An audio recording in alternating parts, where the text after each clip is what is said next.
Pomegranate Award, then you, sir, André Azoulay. Please come up.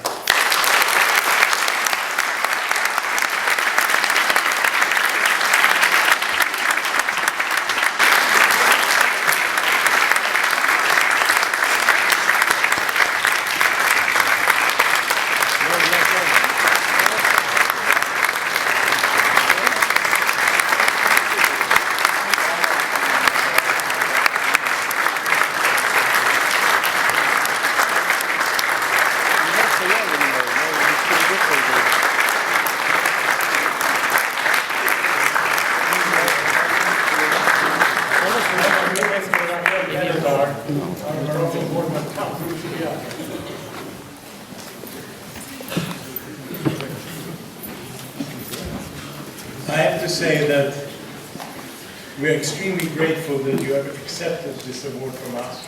And I'll tell you, not only is this an amazing honor for us to give it, but by accepting it, you have just made our award worth so much more.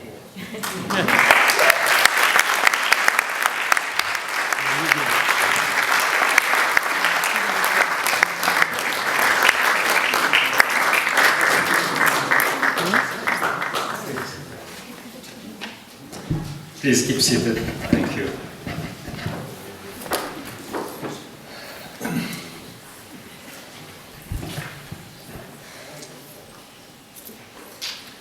I'm so moved and so grateful to all of you for giving me the chance this evening to share with you what I've tried for decades to achieve, to propose, to fight, just to resist amnesia. And this award this evening, for me, and sorry to spoil a little the ambiance, but this award is a wake-up call for all of us.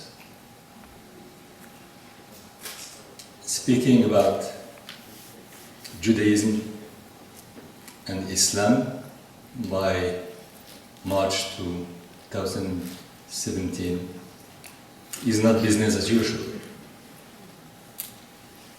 And I just want to share with you how proud I am of my country, Morocco, of my king, Mohammed VI.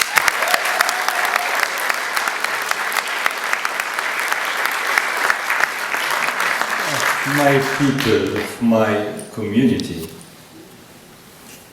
of my family. I'm proud because I have this privilege, you know, if I have just to complete what David said and Laziza said about me. I have to tell you that I'm Jewish, as you know. I'm Berber. I am an Arab, and I have this unique privilege and the chance that my country gave me this possibility just to add all of that, you know. Could you imagine by this time of denying, by this time of archaism, of regression, the whole world is just clashing. We are in a very, very sad period. But in Morocco, and being Moroccan myself, could you imagine this privilege? In place of just, you know, denying, we are adding. I'm so lucky. But I feel responsible just to let you know that it exists. It exists in Islam. It exists in a country like Morocco, which is, as it is said in our constitution, which was voted by July 2011, Morocco by today is the achievement of the Berber civilization. I'm quoting it not like it is in our constitution, but by chronology. The Berber civilization, the Jewish civilization, and long time after, by the great Arabo-Muslim civilization and Africa and Andalus. It is said in our constitution, I don't know another country, not only in the Arab world or in the Mediterranean, but in the whole world, which took the responsibility to have in its most fundamental, important institution, the constitution, this verbatim. And it happens in my country. It happens in Islam, and it happens in North Africa and the Middle East. Just for you to know.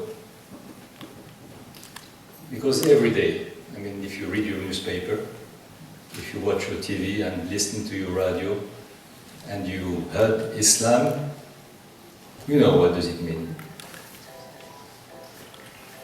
So, I feel responsible just to, again, explain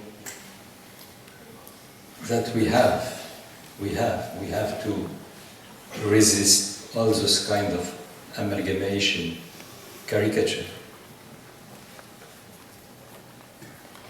And I was so happy reading a newspaper when I landed in New York, seeing that a few weeks ago, some Jewish cemeteries were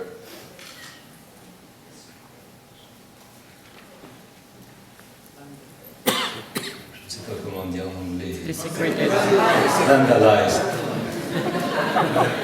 in Rochester, near New York, in Philadelphia, and in one other country, St. Louis, Missouri. And I was so impressed by the fact that the first person listening to the news, he ran immediately to one of the cemetery, and he immediately launched an initiative to raise funds to help the Jewish community to repair the damages. And he was a Muslim. And I read a reaction of one American Jew saying, it changed all what I was thinking for such a long time. Usually, we Jews are thinking how to help our American Muslim fellow compatriots who are confronted to Islamophobia. But I never thought that one day, myself as a Jewish person, I will be helped by my fellow Muslim compatriots. And I was so impressed, and it reminds me that, and I will close, I'm sorry David, I think it was said to me by Jason that I have to speak for 2 or 3 minutes. But excuse me to take maybe to be a little longer. It reminds me when 600 years ago, during the Inquisition, millions of people were killed, millions of Jews. And the only places or families who, at that time, opened their doors to save Jews were Muslims. Long time. 600 years later, during the Nazi and the Holocaust, during the Shoah, and the Shoah was in the Western world, in Europe, and the only families, the only countries, the only people who sent to Judaism signal of humanity, of solidarity, who helped, who saved thousands of Jews, were in Islam also. In Morocco, in Tunisia, in Turkey, in many other countries. I'm not just sharing with you a success story. I never let anyone else to tell regarding my own story the black pages of it. It was not always easy, up and down. But at the end, we have to know that when close to 12 million Jews were killed in European countries, Islam was at that time present to save so many Jews. So we have to keep in mind this reality, because you will not find a think tank, university, books or newspaper telling you those stories, and we need it more than ever. I will conclude by telling you that in my hometown, Essaouira-Mogador, which was the only place, the only city from Morocco to Indonesia in Islam, which, as all of you know, Islam protects minorities, especially the minorities of the Holy Book, but never accept a non-Muslim majority on its soil. And Essaouira-Mogador was the only exception. In the 19th century and the 18th century, the population at that time, because Morocco was very small demographically, was around 22,000 people. And the Jewish community was close to 15,000 people. And speaking in New York, I have to just tell you that, because nobody wants to, mention that, you will not find it in any history book.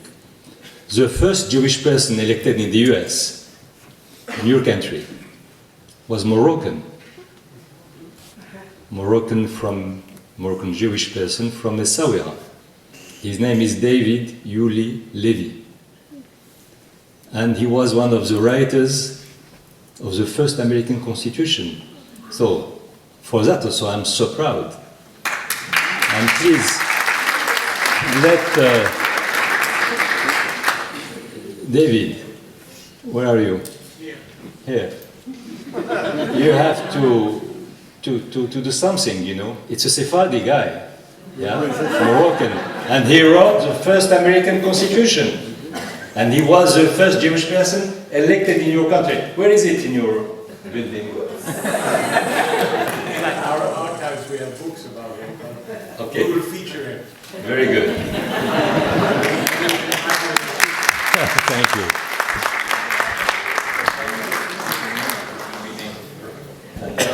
So please, share with the audience what you said. The fellowship that Laziza was talking about, where we'll have a researcher who will come here at the Center for Jewish History for 4 or 5 months and then go to Morocco for the remainder of the year to study in Essaouira, is going to be named for David Yuli Levy, who, as André was saying, was the first Jew elected to the Senate of the United States, and he was a Sephardi and a Moroccan from Essaouira. And as I've learned from André, every amazing Jew is from Essaouira. God Amalek is from Essaouira. Yes. Let me add just one thing. David's father, who immigrated from Morocco at the request of the king at that time to promote Morocco, David's father wrote and published the first book ever published in the US calling for the end of the slavery. And it is also something which is very dear to my mind and to my memory. And he was coming from Morocco. Imagine what was the atmosphere, what was the beliefs, what was the culture, social culture at that time in my hometown. So, I don't know if we'll see the film about this. Yes. Yeah. Let me conclude on one rendezvous for you all.